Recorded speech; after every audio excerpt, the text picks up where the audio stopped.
And I just wanted to spend a moment this morning and talk with you about that. On one side, you have the Republican Party, the party that controls the White House, the Senate, and the House.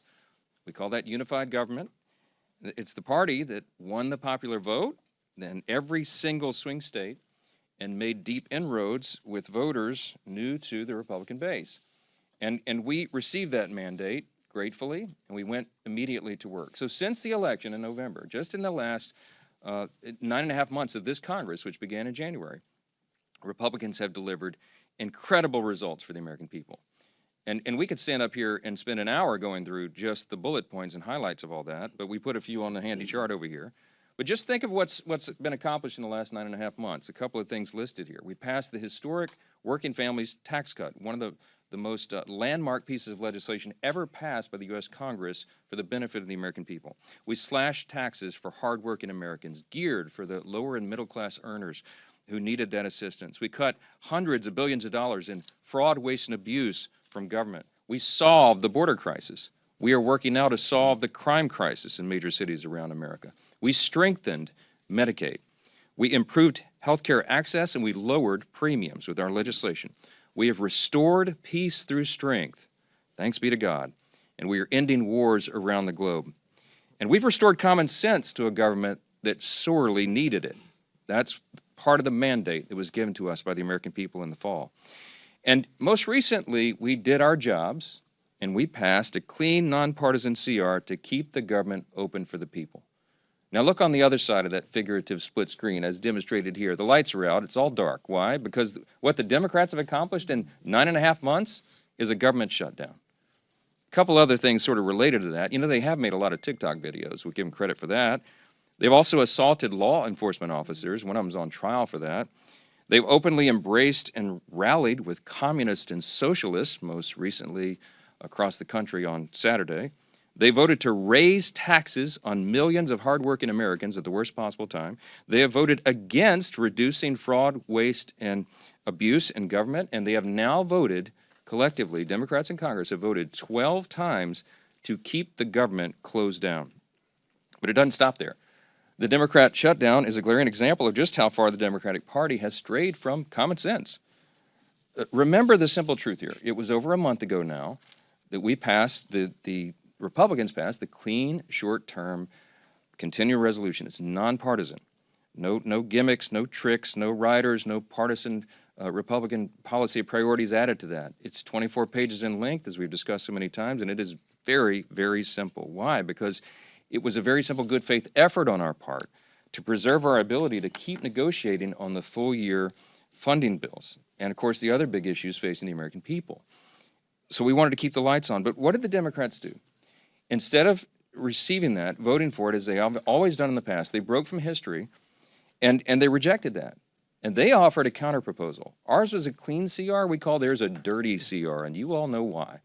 Because they added $1.5 trillion in new spending that would be a mandate, including hundreds of billions of taxpayer dollars for health care for illegal aliens. Go to page 57, section 2141 of what they filed. They want to restore funding for left-wing pet projects in foreign countries. And I've given you a list of some of the crazy things that they would include in that. $500 million for liberal news outlets like NPR and PBS on the backs of taxpayers, and the removal. Remember, they wanted to eliminate the $50 billion that Republicans got signed into law by President Trump on July 4th to prop up our rural hospitals. And here's the kicker. The Democrats can't even agree on what they want right now. If you polled congressional Democrats on what it would take to reopen the government, you would not get a uniform answer. Every reporter in the room, by the way, should be asking them that question. Democrats put together this haphazard grab bag of crazy leftist policy proposals when they knew that it would not be agreed upon, and they knew that it was clear that Republicans were working to do the responsible thing and offer a clean CR to fund the government. That's our most basic job here. In their desperation now, they're trying their very best to somehow blame Republicans for the forthcoming health care crisis that they themselves created, by way of just very quick review, for the record, because they're trying to obscure this as well. Let's remember the true origins of the boondoggle that is American health care under Obamacare. Democrats wrote that bill. They passed it into law without a single Republican vote. During the COVID pandemic, Democrats created temporary Obamacare credits, again, without a single Republican vote. Democrats then voted to extend those credits. They set the expiration date on it. And then when they held the majority in the Senate, it was Democrats who chose not to extend those credits beyond this year. Now, as we approach their own self-imposed expiration date, now they are breathlessly insisting to you, and on all the interviews, that somehow it's a Republican crisis. Give me a break. The facts are the facts. We are up here sharing the simple facts and truth. And as John Adams said, facts are stubborn things. Democrats are the ones who manufactured this entire situation without a single Republican vote, and now, when the chickens are coming back home to roost, they're trying to blame the other team. It is utter nonsense, and you should call them on it. That's the job of the press, and continue to do that every single time. Clearly, this is a complicated issue, this whole healthcare subsidy thing, and there's hundreds of different views on it, as I've explained. So Republicans cannot and will not solve it in a backroom deal. Chuck Schumer has been suggesting that 4 leaders should go into a smoke-filled back room like they used to do in the old days and create this solution. It's not a possible thing to do. It was never appropriate. It's not possible to put on a continuing resolution because it's such a complex issue. Issues of this magnitude deserve deep thought and deliberation. That's how this system works here. And as soon as Chuck Schumer reopens the government, all of our members will have an opportunity to engage in the very important discussion of how to make Obamacare affordable. But we won't engage in Democrats' hostage-taking, nor will we pay a ransom. We certainly won't engage in their unserious proposals as long as Democrats continue to act like unserious lawmakers. I'm just going to say this morning, enough is enough. Now, with us today, with the leadership team, are 2 leaders in Congress. One is Chairman Bruce Westerman of the Committee on Natural Resources. And we also have with us Congressman Mike Simpson, who's our lead appropriator for the Department of the Interior, which funds and oversees our beautiful national parks. Both are here today to share an update on how this shutdown impacts all those operations. But I'll note, as I bring Chairman Westerman up first, that when President Obama shut down the national parks and the National Mall in 2013, it was a real hardship for the American people. And the Trump administration is trying to handle this differently. They've gone to great lengths as much as they can to protect Americans' access to our national parks, while Democrats continue to hold government funding hostage. They'll have more to share on that, the experts on the subject, and I'm happy to bring them up now. Thank both these gentlemen for their hard work. I'll turn it over to Chairman Westerman. Yeah, bud. Thank you, Speaker, and good morning, everyone. First off, I want to say thank you to the thousands of federal employees across the country that are still in the field, going to work every day, oftentimes without pay, to do their jobs to steward and protect our public lands, from Park Service to Forest Service Rangers to Fish and Wildlife officers and all the other management and support staff doing their jobs in uncertain times. Thank you. Leadership starts at the top, and I commend President Trump, Secretary Burgum, and Secretary Rollins for the job that they've done and for their leadership in keeping our public lands open to the public. It's not always been that way during shutdowns, as the Speaker mentioned. But this can't continue indefinitely. Despite all the extraordinary efforts being made, at some point, without funding, the public lands will not be accessible to the public. The longer this unnecessary shutdown lasts, the more negative consequences that we'll start to see. Without regular staffing, litter will pile up and park ecosystems will be affected. It's fall time. It's a wonderful time of the year. It's a wonderful time to visit our public lands with crisp weather and beautiful foliage. Fall, personally, is my favorite time of the year, and it's that way for many Americans who enjoy being outdoors. When Americans save up to visit a national park or a national forest, that experience should exceed their expectations. Families visiting our parks are now being met with disappointment as visitor services and experiences are reduced. As the shutdown drags on, families will cancel their vacations or day trips to our public lands. It's hunting season all across the country, different types of hunting seasons across the country, and public lands are oftentimes the only place that people who like to hunt and fish have to recreate. For everyone's sake and who uses and appreciates our public lands and appreciates our public employees, it's time to end the shutdown. You know, as we look here in Washington, the negative effects of the shutdown and what that will have on public lands, I just want to highlight one issue, and that's the Great American Outdoors Act. This was a bipartisan bill that was signed into law by President Trump during his first term. It's something that there's a lot of bipartisan support to work on right now. But, you know, tomorrow we had planned a field hearing on the Great American Outdoors Act so that we could reauthorize this piece of legislation that's putting as much as $1.9 billion a year into maintenance backlog on our federal lands. I've had an opportunity to visit many of these parks and to see the wonderful work that's being done. It's something that Republicans, Democrats, and independents, I think, all appreciate the fact that we're taking care of our public lands. But Congress is not here working on those issues because of the shutdown. And we need to get back to work. We need to start putting the American people first and putting these federal lands and giving them the place and the position that they deserve. And we simply can't do that when the government is shut down. So enough of the shutdown. Let's get it over, get people where they're paid, where they're going out and doing their jobs that they want to do, and getting America back in the position we need to be in and getting Congress back and functioning. And with that, I'll turn it over to my friend Mike Simpson from the Appropriations Committee. Thank you, Chairman. Thank you, and thanks to the leadership for inviting Chairman Westerman and I here to talk a little bit about the impact that this shutdown is having on our public lands and our national parks.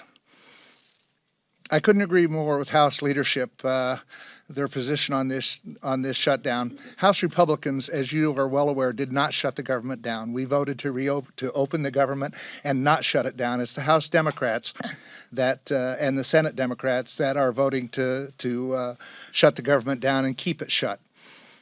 We gave them exactly what they wanted. We gave them a clean CR, no gimmicks, no policy writers, short term. There were people who wanted this to go on until January or February. They wanted a short term. That's exactly what they got. And then surprisingly, they reversed themselves and voted against it. This shutdown is causing and potentially causing even more damage for the American people. While the Democrats in their press conferences say how much they care about the American people, that they're fighting for the American people, when you look at the impacts of what they're doing, clearly the evidence is the reverse of that. They don't really care about the American people. What they care about is keeping their leadership positions, and that's exactly what's happening. They say that they care about federal employees. The fact that we have furloughed federal employees that aren't getting paid, clearly the evidence shows that they don't really care about federal employees. This is about two leaders trying to keep their jobs, and that's unfortunate. You know, our national parks are our historic treasures. Ken Bird's called them America's best idea. The Park Service goes to great lengths to protect our resources, and the Park Police provide critical safety measures for our visitors in our national parks. Under the Democrats' shutdown, the lack of funding for staff and maintenance projects could cause irreparable damage to these national parks. Some people say, well, it's the end of the year. Most of the national parks are visited during the summer. Last year, we had 331 million people visit our national parks. They are truly America's best idea, in my view. In October of last year, we had 28 million people visit our national parks. 28 million in just October. I agree with Chairman Westerman. I think it's the best time of year to visit our national parks, with the colors changing, warm days, cool nights, all that kind of stuff. I love Yellowstone in October, and actually in November when you get there and you see the first snowfall and a few things like that. It's a great time to visit our national parks. But we have families who have been planning to visit our national parks for years sometimes, putting aside the resources, that are now canceling their visit to our national parks because of this shutdown and the impact that it could potentially have on their vacations. Unfortunately, that's very damaging. We know many people who are canceling their trips. But this administration is trying to keep the national parks open. Unlike the Obama administration when there was a shutdown, they actually put tape around the open air monument, the World War II monument, so that people that came in, veterans that came in to see it, couldn't visit the open air monument.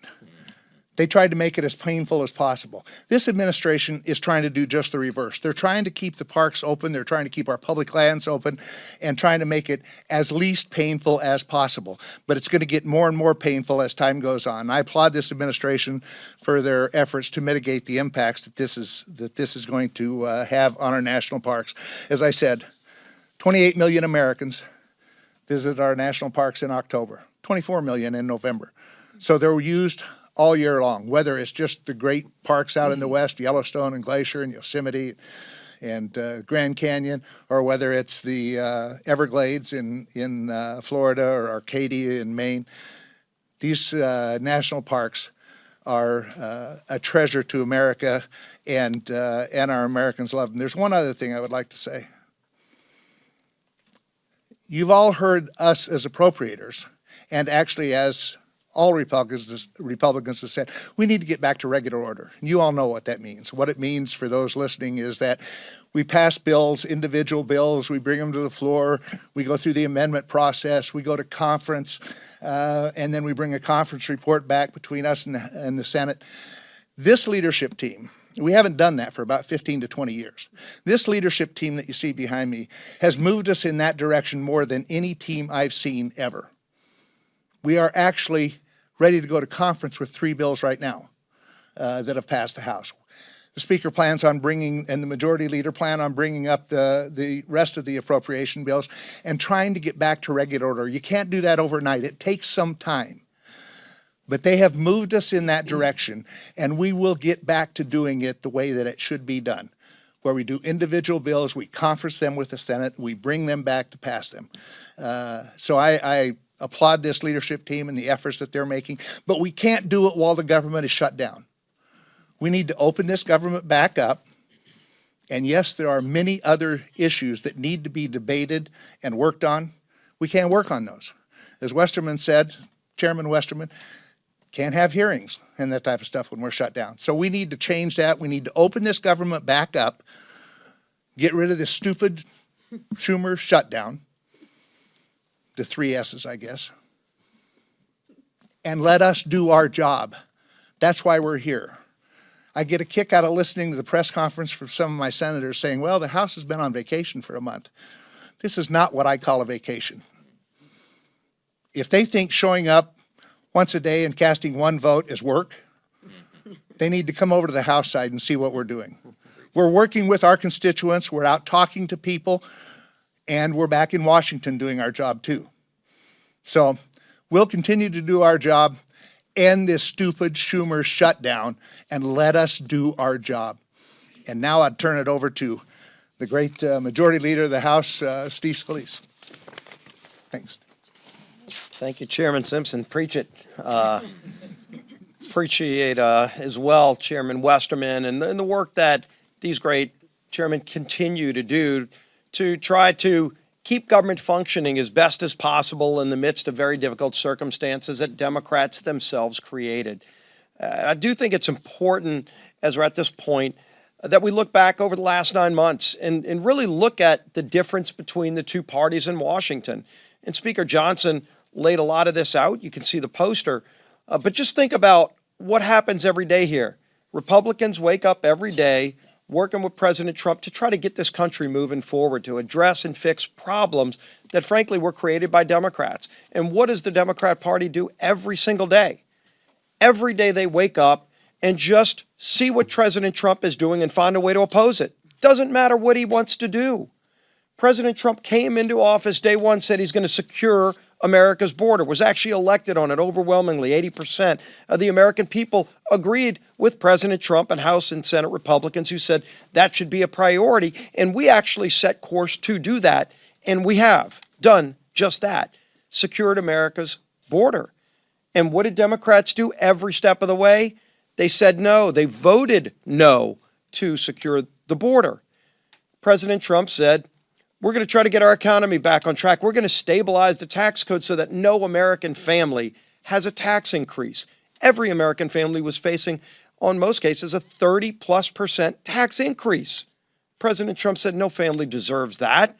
Let's stabilize the tax code and have no tax on tips, no tax on overtime, so blue-collar workers can actually have more money in their pockets and empower them to do more for their families. President Trump said that. We agreed. What did every Democrat in Washington say? No. They didn't just say no. They all voted no to that.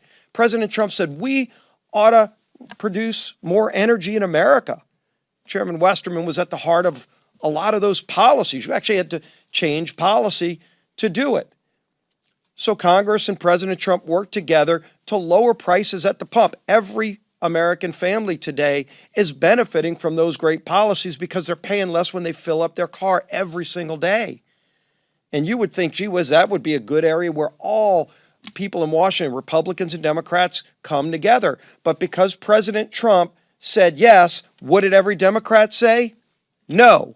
Every Democrat voted no to lower your energy costs, just because President Trump said he was going to do it. President Trump also said, I'm going to do something that no president in decades had done, and that is modernize our air traffic control system. It seemed like at least once a month at some airport in America, big, medium, small, there was a near miss where an airplane almost ran into another airplane. In some cases, did tap or run into another airplane.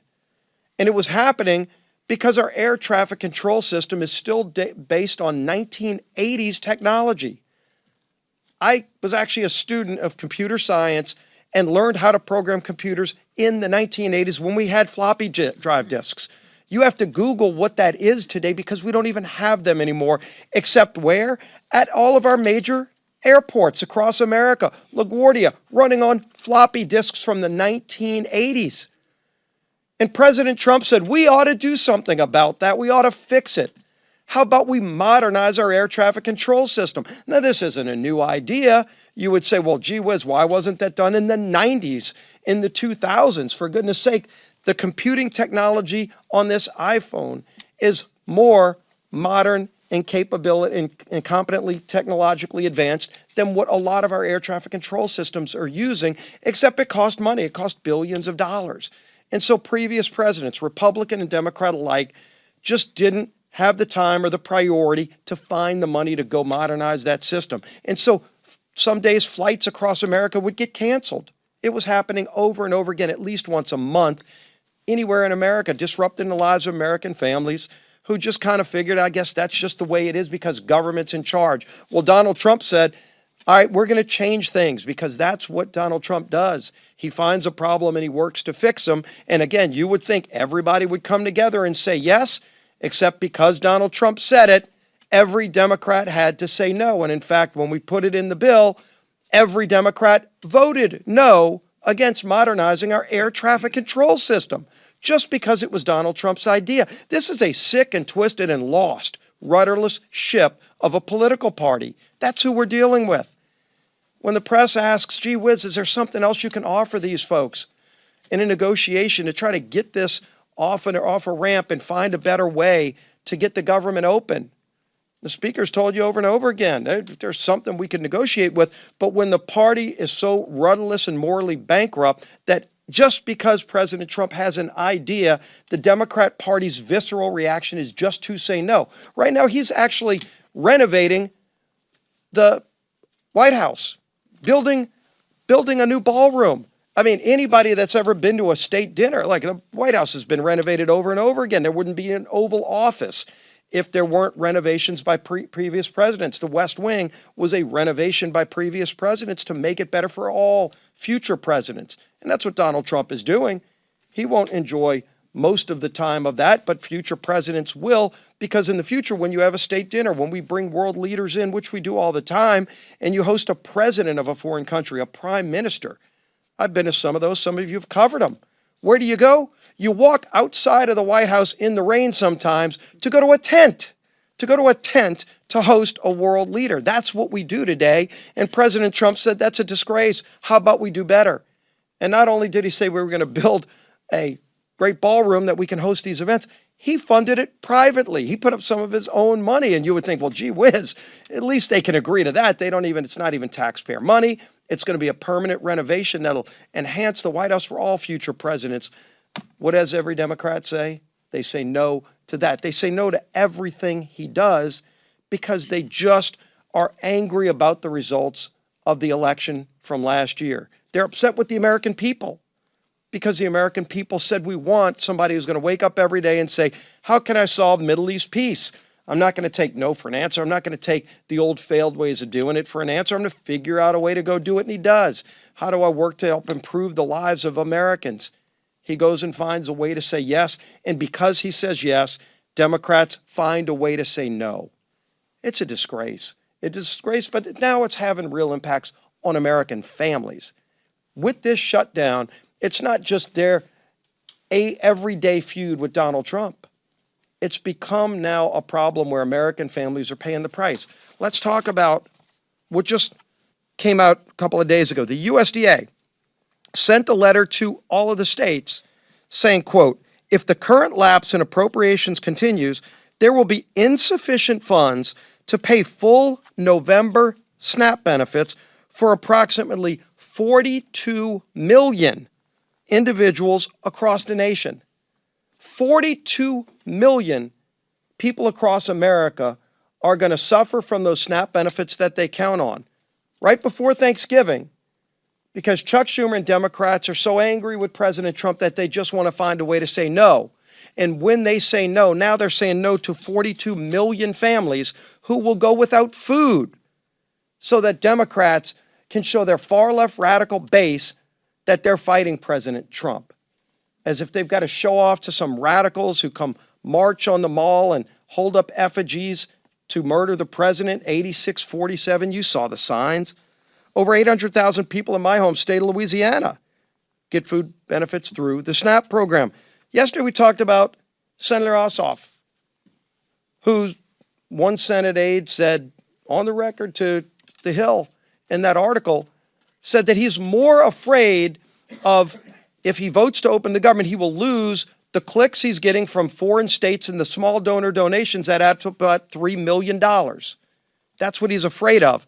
Well, let's look at Senator Ossoff's state of Georgia. 1.4 million people are going to face losing SNAP benefits just in his home state. Now, does he want each of them to send about $2 each to him to make up for the $3 million he's getting from California, in Illinois, in New York, in Minnesota? Is that what it's going to take? Because he's causing pain on people in his home state by voting no. Maybe he needs to go on vacation instead of showing up every day, as Senator Simpson said, showing up to vote no to inflict pain on 1.4 million people in the state of Georgia. That's what he's doing. So this is having real impacts on real families.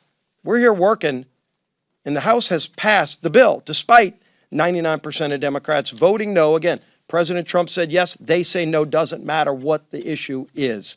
And the American people are sick and tired of it because now it's affecting them. Over 40 million low-income Americans are the ones who qualify for SNAP benefits. They're going to be denied food starting in November, according to USDA, because these guys just want to show their far-left radical base that they hate President Trump. It's disgusting, and it's having a devastating impact on millions and millions of Americans across the country. Our whip, Tom Emmer.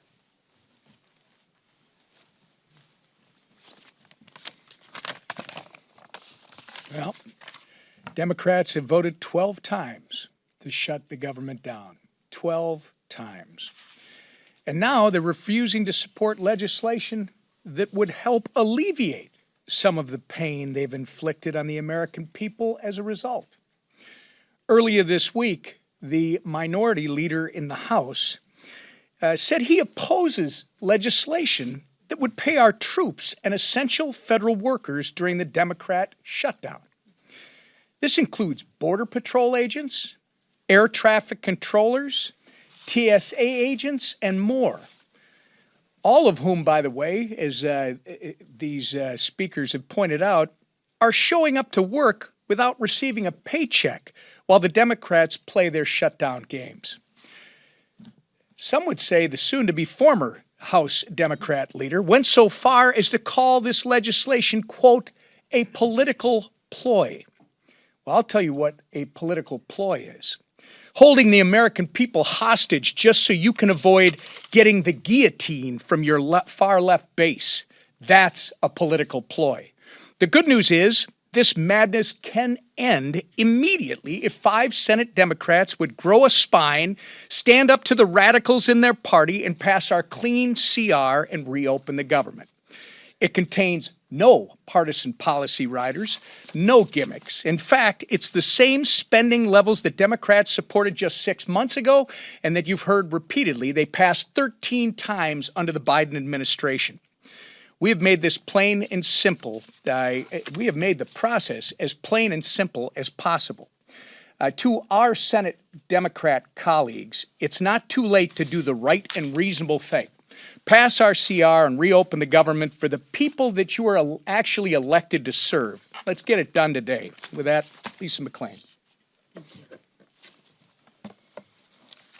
Thank you, and good morning, everybody. And I think the leader said it best. I think you're right. President Trump could have the cure for cancer, and the Democrats would vote no because it came from President Trump. We have to start looking at the policies, and I think right here explains everything. I mean, Democrats have been playing political theater for 3 weeks with Republicans continuing to work and deliver some results. And here are, again, some examples, some facts. Right? Just a few days ago, Congressman Ryan McKenzie visited a Head Start program that relies on federal funding and delivered food to TSA agents. Congressman Mark Alford visited multiple rural hospitals and healthcare centers. And Congressman Jeff Crank met with credit unions to ask for flexibility with federal employees who are actually missing paychecks. Real families are paying the price for the Democrats' shutdown. And what are the Democrats leveraging the shutdown to get? Ask yourself, what is their leverage? More wasteful spending? While Republicans are working at home, Democrats are fighting for weird programs, like halfway across the world, right? Think about it. Just think about it for a minute. They're sacrificing Head Start right down your street to produce Iraq Sesame Street. So they'd rather spend money on Iraqi Sesame Street than fund your Head Start programs. But President Trump is, the bad guy for putting America first. Scratch your head on that one. They're risking the safety of American skies for LGBTQI programs in the Balkans. Right? Putting the Balkans over the safety of our skies. They're jeopardizing millions of paychecks to Americans to support woke programs in Honduras, Zimbabwe, Mexico, Venezuela, and Lebanon. Okay. I don't know about you, but I think that is absolutely shameful. Let me be clear. A shutdown should never be used as leverage for more wasteful spending, and especially when that spending isn't here on American soil. But that's what Schumer's dirty deal is doing. You heard me talking about it the other day, and you heard our speaker talk about it, the split screen, clean CR to work for the American people, Schumer's dirty deal CR to work for everybody but the American people. Wasteful spending at the expense of American people is not what this shutdown is about. But I want to let the American people know Republicans will not cave to Schumer's dirty deal. We will not cave to their wasteful spending. We will hold the line, and we will. I promise you, we will continue to work for the men and women and families who serve, protect, and build our great nation. Thank you. Questions? Chad, go ahead. Yes, sir. Can you characterize some of the dissonance inside your conference about the strategy that Republicans have? There was some criticism on the call yesterday saying that this shutdown strategy is old and Republicans need to have new tactics. That was the word that was used. There was one member of the Republican conference. These are supposed to be, confidential off-the-record calls among colleagues, but some of you guys listen in, and I make a pleading at the beginning of every call that you wouldn't do that and wouldn't characterize it, but whoever the leak is, whatever. Beth Van Dyne was quoted. Beth is a dear friend. We've had lots of conversations about this. She was not complaining. She was not, it was not dissonance, Chad. She was pointing out that we have a lot of important work to do before the end of the year, and it was a very pleasant, constructive comment about strategy. You all have heard me say from the podium a few times, we're not pursuing a political strategy here. We're not. We're just simply trying to get the government open, and that's why the nonpartisan clean CR was the obvious vehicle to do that.